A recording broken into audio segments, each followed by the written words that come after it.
आपली बैठक यासाठी की 20 जानेवारीला आंतरवालीतून आम्ही सगळे तुमच्यासह सगळा मराठा समाजात 20 तारखेला सकाळी 9 वाजता आंतरवालीतून मुंबईकडे आरक्षणाच्या मागणीसाठी येतो.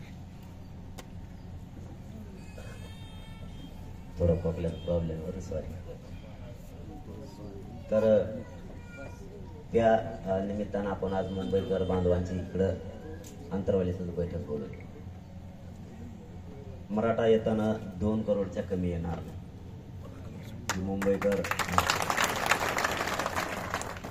मुंबईकर बांधवांना आम्ही अगोदरच संपूर्ण खरी माहिती देतो. तुमच्या खांद्यावर जबाबदारी आहे. भाऊ म्हणून पण येतो आणि पाहुणे म्हणून पण, दोन्ही पण. आणि इतक्या संख्येनं मराठा येताना आता मी 1-2 गावात गेलो होतो. तिथलंच फक्त सांगतो कारण ती बैठकीचाच भाग आहे. त्या गावाची 20-21 हजार लोकसंख्या आहे. आणि तिथं आता कार्यक्रम होता. एक माणूस रानात गेला नव्हता. त्यांनी माणसंच निवडले सरळ सरळ. घरी कोण राहणार आणि मुंबईला कोण राहणार. त्यांनी ट्रका, टेम्पो, रिक्षे काय लावायचं तेवढं पण लावलं. फक्त आम्ही त्यांच्या आता बैलगाड्या कॅन्सल करून आलो. बैलाला तुमच्याकडे खायला काही नाही, आमच्या तिकडं असतं आम्ही पुढं चारले असतो. म्हणून त्यांना ती विनंती केली. आता ऐकते का नाही माहीत नाही.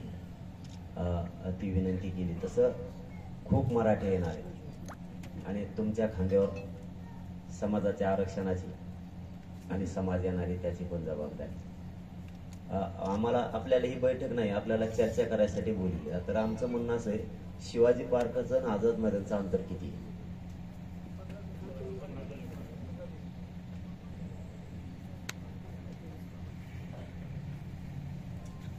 आता जर आझाद मैदानला आमरण उपोषण फिक्स झाले, तिथं करायचं, तर तिथं लोकच बसणार नाहीत. मग स्वयंपाकाची रावटी पुढे टाकायची. म्हणजे ही चर्चा निवेदन बैठक आहे आणि तुमच्या खांद्यावर आहे. स्वयंपाकाची तयारी आमची कुठं?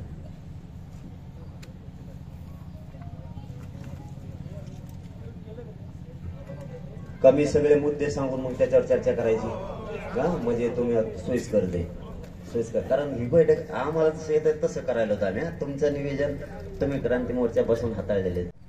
आणि पाण्याची व्यवस्था, किमान पाणी ही व्यवस्था लागणार आहे आम्हाला सगळ्यात महत्वाची. तिथल्या सगळ्या आंदोलनाची जबाबदारी तुमच्याकडेच आहे. मुंबईकर मराठ्यांवरती. आम्ही मुंबईकर मराठाच म्हणूयात, कारण काय पक्षीय संघटना असं याच्यापेक्षा मुंबईकर मराठा आहे ते कट्टर मराठा तिथला, त्यांना त्यांच्याकडे पुरी जबाबदारी. म्हणजे येणार मग त्या ग्राउंडच्या परवानगीची जबाबदारी तुमच्यावरच आहे सगळ्यांवरती. आम्ही एकाला सांगितलं जेवढं ओळखी तेवढे सांगतो. मी मोकळा आहे, मी खोटं नाही सांगणार. जेवढ्याला माहिती आहे तेवढ्याला. आता ती तुमची सगळ्यांची जबाबदारी, ती सगळ्यांना सांगणार, सगळ्यांना सांगा. आता आम्ही जेवढे ओळख आहे तेवढे तुम्ही, आता माझी ओळख आहे इकडे मराठवाड्यात मलाच म्हणणार ना. आता ते मही जबाबदारी आहे सगळ्यांना सांगणं. तसं मी प्रामाणिकपणाने मुलगा म्हणून बोलतो, कारण तुमच्यापेक्षा वयानं मी 100% कमी, तुमचे चेहरे बघितले की. त्याच्यामुळं तुमच्यावरती तिथं जबाबदारी जी आहे ती सगळी तुमच्यावर आहे. इथून येणार आहे सगळ्या मुंबईकरांवरती. तुम्ही करून घ्या. आम्हाला तिकडे आल्याच्या नंतर तुम्ही वेशीवर जर येत आलं तर बरोबर तुम्हाला सगळ्या मुंबई करायला. म्हणजे पनवेल वेशी असं कळालं आहे पनवेल. मग मुंबईची वेस पूर्वी पनवेल वाशी असं जी असेल ती घ्या. वाशी असेल तर वाशी घ्या. तर पूर्ण कोकणातले बांधव सगळे इकडून पालघर पासून येते ती, आणि मुंबईतले पूर्ण. सगळ्यात मोठी जबाबदारी तुम्हाला मुंबईतल्या प्रत्येक मराठ्यांच्या घरात पोहोचायची. प्रत्येक मराठ्यांच्या घरात एक बी मराठा किमान ज्या दिवशी आम्ही एंट्री करतो त्या दिवशी घरी नाही पाहिजे. ही जबाबदारी तुमच्यावर आज होती. कारण माणसाला खायला नसेल तरी चालतं. म्हणजे आमचं सांगतो ना, तुम्ही तुमचं नाही सांगत आम्ही. नसलं तरी चालतं, पण मॅन पॉवर पब्लिक असली हे सगळं ठेप्याला बसत आहे. उभं गाडा लोक असले की सगळं ठेप्याला बसतंय. काही कोणी वळवळ करत नाही, काय नाही. ही जबाबदारी तुमच्यावरती. एक लक्षात आली, पूर्ण निवेदन मुंबईकरांच्या हातात. दुसरं, वेशीवरती जर तुम्ही आलात तर चांगलं होईल. तिसरी जबाबदारी, जर आम्हाला कधी अडवण्याचा प्रयत्न केला, तसं होणारच नाही, आम्ही का उलशिक नाही तर आम्ही बी लय मोठे, जर अडवण्याचा प्रयत्न केला आम्ही समोरून येतोय. आपण मी काय बैठका बी खुल्ल्याच घेतो आणि हे खुल्ल्याच घेतो, मीडिया समोर असो किंवा कसं असो, तुमच्या समोर बी खुल्लच सगळं ठेवलेलं आहे समोर. त्याच्यामुळं समाजाचं कल्याण होतंय, कोणी नेता नाही, मी बी नाही, मी डायरेक्ट हिमालयाला जातो, बघा जातो की नाही आरक्षण मिळाल्यावर, नाही राहणार. हे मी तुम्ही भावनिक शब्द समजा किंवा तुम्हाला काय समजायचं समजा, एवढं स्वप्न आहे सगळ्या मराठ्याचं तुमच्यासह आरक्षणच द्यायचं, मग काय होऊ आता.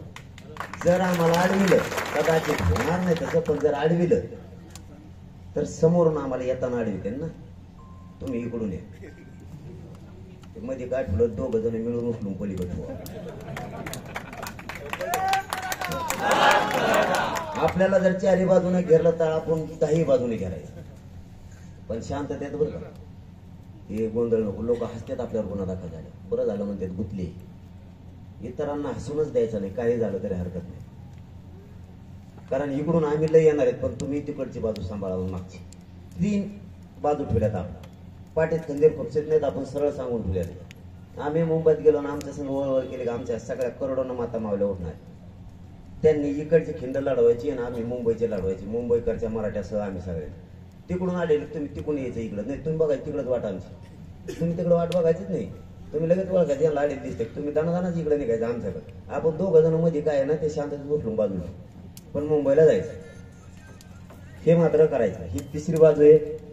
बाथरूमची जर व्यवस्था झाली तर बर्डन नाही, पण तुम्ही महाराष्ट्रात आता तुमच्यावर जबाबदारी म्हणलं मी बी करणार आहे, सगळ्या महानगरपालिकेला नगरपालिकेला पत्र देणार आहे, पण मुंबई करून महाराष्ट्रातल्या सगळ्या महानगरपालिकेला द्या की बाथरूम जास्तीत जास्त मिळाले पाहिजे. नाही मिळाले तर आम्ही सोयी करून आलो, कशी आलो सांगणार नाही तुला, आत्ताच आम्ही सोयी केली, आम्ही खरंच केली, आम्ही खोटं नाही बोलणार, केली. पण ते जर झालं तर सोयीस्कर होईल, म्हणजे ते काय आडमोठा शब्द समजू नका त्याला, किंवा असं बी काय नाही. बरं आता इतके लोक येणार, ती गोष्ट गरजेचं आहे बाथरूम सगळ्यांना, तर नाही तुम्ही तरी कुठं पर्यंत पुरणार आहेत याची जाणीव मराठ्यांना सुद्धा येणाराला, आणि तुम्हाला माहिती तुम्ही पुरणार नाही तितक्या लोकांना. तुम्हाला प्रामाणिकपणाने सांगतो मी, 2 करोडला 1 बी मराठा कमी नाही पडणार, उलट 3 करोड होते तर काही दाखवा, 1 बी कमी नाही पडणार, इतक्या ताकदीनं लोक येणार आहेत. त्यामुळे इतक्याला तुम्ही पुरणार नाहीत आम्हाला माहिती आहे, परंतु स्वच्छता आपण राखली पाहिजे, प्रयत्न करू. सरकारला जर वाटत असतं स्वच्छता राहावं तर सरकार काही मदत करेल, त्यांना जर वाटत नसतं स्वच्छता राहावं तर आम्ही काय जबाबदार नाही, आमचं काय आम्ही काय मरावं काय. मग तिथल्या आझाद मैदानला ठेवायचंय की शिवाजी पार्कला व्यासपीठ?